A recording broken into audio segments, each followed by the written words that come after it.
Hi, my name is Kendrix Singletary. I'm sitting in the beautiful Carolina Civic Center Historical Theater in downtown Lumberton, North Carolina, where I got my first start. This is the very stage that I climbed onto and opened my mouth for the first time to a crowd and realized that this was my calling, to perform, to entertain. Well, recently I've accepted a position at the Carolina Civic Center as resident artist, and I'm ecstatic about that because it's like it's going full circle. I started here. I'm not necessarily finishing here, but I'm given the opportunity to give back to the community as it's given to me. I always put on plays for my parents. I've known that I wanted to be a part of entertainment forever. You know, my mother says I was born singing, and I'm named after Jimi Hendrix and Eddie Kendricks, so it's kind of destiny. Well, there's a story behind that, actually. Can I tell you? I was supposed to be John Jr. My father is a John Beeson Singletary is his name.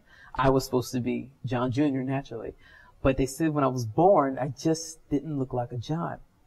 So in the not the living room after the fact, my mother and father were talking. So what are we gonna name him?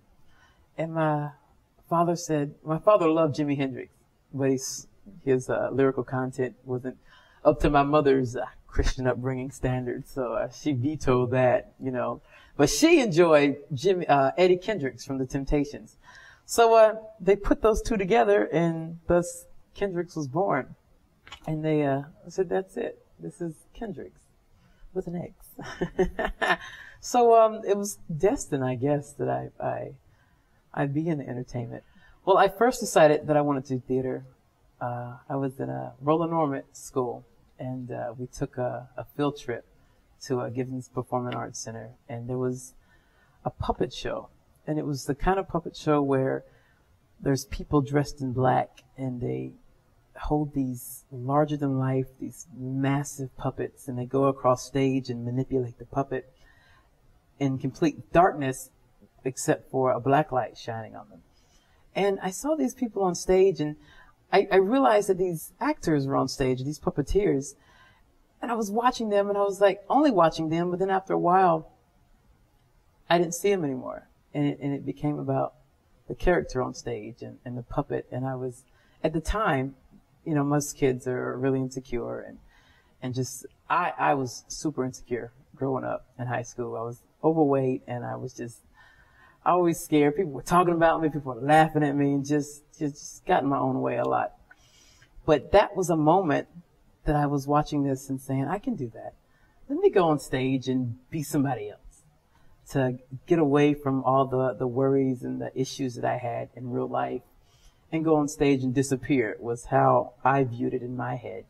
So my parents got me into a play here at the Carolina Civic Center. Actually, it was Robeson Little Theater at the time, and they were doing the best Christmas pageant ever. That was my first show. I was Elmer, the preacher's son, and I got on stage and could be somebody else, and totally just be like, and get rid of everything that bothered me, everything that scared me, and just put on my mask. Over time, it became my therapy. It became a source of therapy, just to get on stage and express how I'm feeling. And through that, gave me so much confidence and self-awareness. And because when you're on stage, it makes you more vulnerable than you know. You know, you can be in life and hide better than you can on stage. My concept got a little twisted there, but it was good that it happened, because it allowed me to really self-evaluate and learn to love myself, really, and enjoy life and enjoy what I do. Theater is different now. Well, it's unfortunate. It's unfortunate that the theater in this community has declined. It's disheartening to me that it's nothing like it was before. I guess, you know, due to the drop of the economy and sponsors not being there and money not being there, you know, it was hard to sustain. because it's not cheap to do this. You know what? It's very, very expensive to do shows. It's super expensive to do really good quality shows. But it kind of fell apart a little bit. And hopefully I can change that a little bit, you know, and because I've started Kendrix Singletary Productions and partnered with the Carolina Civic Center to reignite the love for live entertainment again in the community.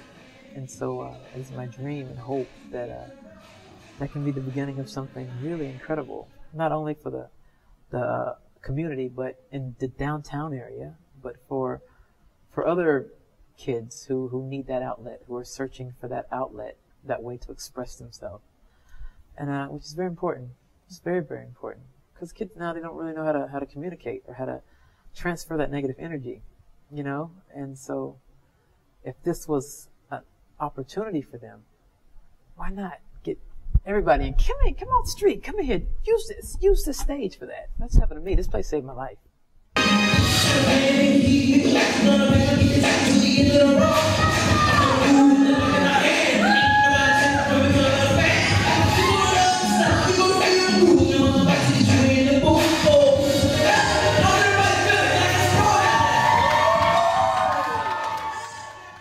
The arts in general in this community. Well, only thing I really know, my expertise lies in you know, theater.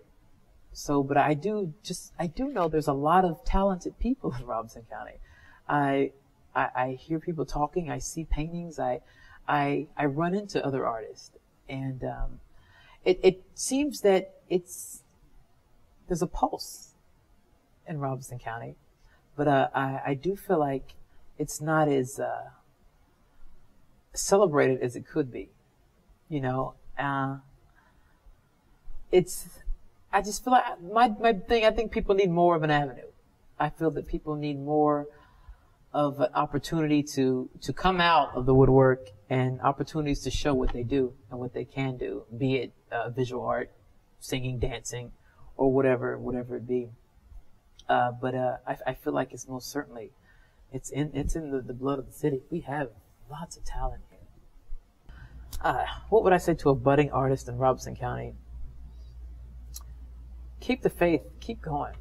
Never stop. Just because you feel stifled or you feel like it won't happen, it can't happen. How is it going to happen from a small town? It won't if you give up. Don't give up and go after your dream. And you know what? I hear this a lot. Don't just say, oh, I want to do this. I wish I could do that. Go do it. You know, if you want to be an actor, take the steps to be an actor. You want to be an artist? Go buy a paintbrush and canvas. You know? It's not like being religious myself. I say give the Lord something to bless. You know what? I love the people who just have a heart to perform but not to do it professionally. That's great. That's wonderful. You need a hobby? That's wonderful. And keep it up. Do it. We need people like that. Especially, I know, with my production company here in Lumberton, I love those people. If you just want to perform, that's all it is. It's hard. Whether you have a heart to just perform on stage and give your heart to everyone else, or you have a heart to perform on stage and take it to the world and make money off of it. It's all about heart. And if you don't have heart, you don't have theater. You don't have life.